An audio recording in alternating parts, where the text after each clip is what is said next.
अस्सलाम वालेकुम। ममन सिटी मिठुअर वाला मोलू कलाम वाह कंहिं ख़ूब चयो आहे, रुगो सोच ई अहिड़ी शइ आहे जेका पंहिंजे वस में आहे। सुठी सोच ज़रिए ज़िंदगी बदिलाए सघिजे थी। इहा अहसास खे हिमथाए भरपूर एतमाद ॾींदी आहे। वाह कंहिं ख़ूब चयो आहे, रुगो सोच ई अहिड़ी शइ आहे जेका पंहिंजे वस में आहे। सुठी सोच ज़रिए ज़िंदगी बदिलाए सघिजे थी।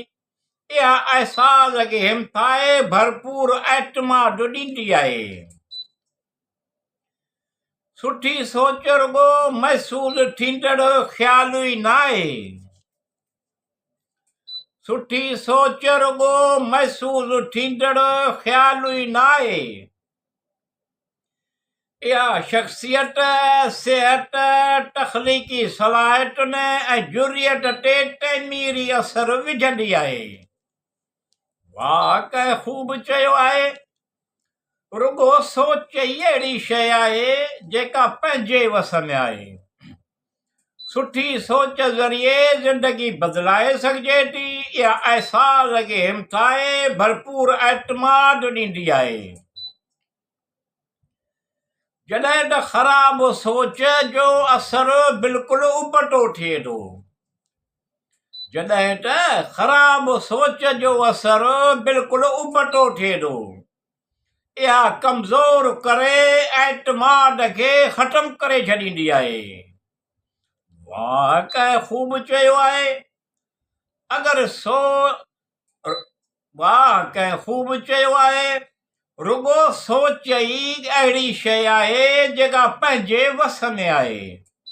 सुठी सोच ज़रिए ज़िंदगी बदिलाए सघिजे थी। इहा अहसास खे हिमथाए भरपूर एतमाद ॾींदी आहे। सुठी सोच में कंहिं बि सूरत हाल में फ़ैसिलो करे सघिजे थो। सुठी सोच में कंहिं बि सूरत हाल में फ़ैसिलो करे सघिजे थो त कहिड़ी तरह छा छा करणो आहे। वाह कंहिं ख़ूब चयो आहे, रुगो सोच ई अहिड़ी शइ आहे जेका पंहिंजे वस में आहे। सुठी सोच ज़रिए ज़िंदगी बदिलाए सघिजे थी। इहा अहसास खे हिमथाए भरपूर एतमाद ॾींदी आहे। पंहिंजे ख़्यालनि ऐं अहसास सां ई अमली क़दम खणी घुरिबल नतीजा हासिल करे सघिजनि था। पंहिंजे ख़्यालनि ऐं अहसास सां ई अमली क़दम खणी घुरिबल नतीजा हासिल करे सघिजनि था। सभ खां अॻु पंहिंजी सुठी सोच सां राबितो करणो पवंदो आहे।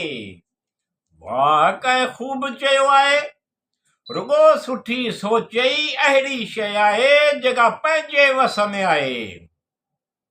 सुठी सोच ज़रिए ज़िंदगी बदिलाए सघिजे थी। इहा अहसास खे हिमथाए भरपूर एतमाद ॾींदी आहे।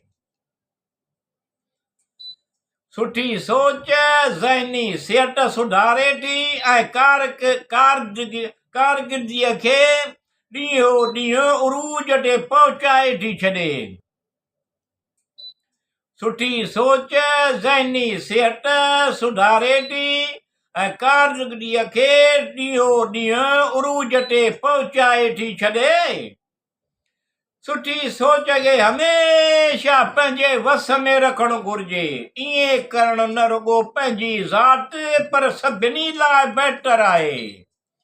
वाह कंहिं ख़ूब चयो आहे, रुगो सोच ई अहिड़ी शइ आहे जेका पंहिंजे वस में आहे। सुठी सोच ज़रिए ज़िंदगी बदिलाए सघिजे थी। इहा अहसास खे हिमथाए भरपूर एतमाद ॾींदी आहे।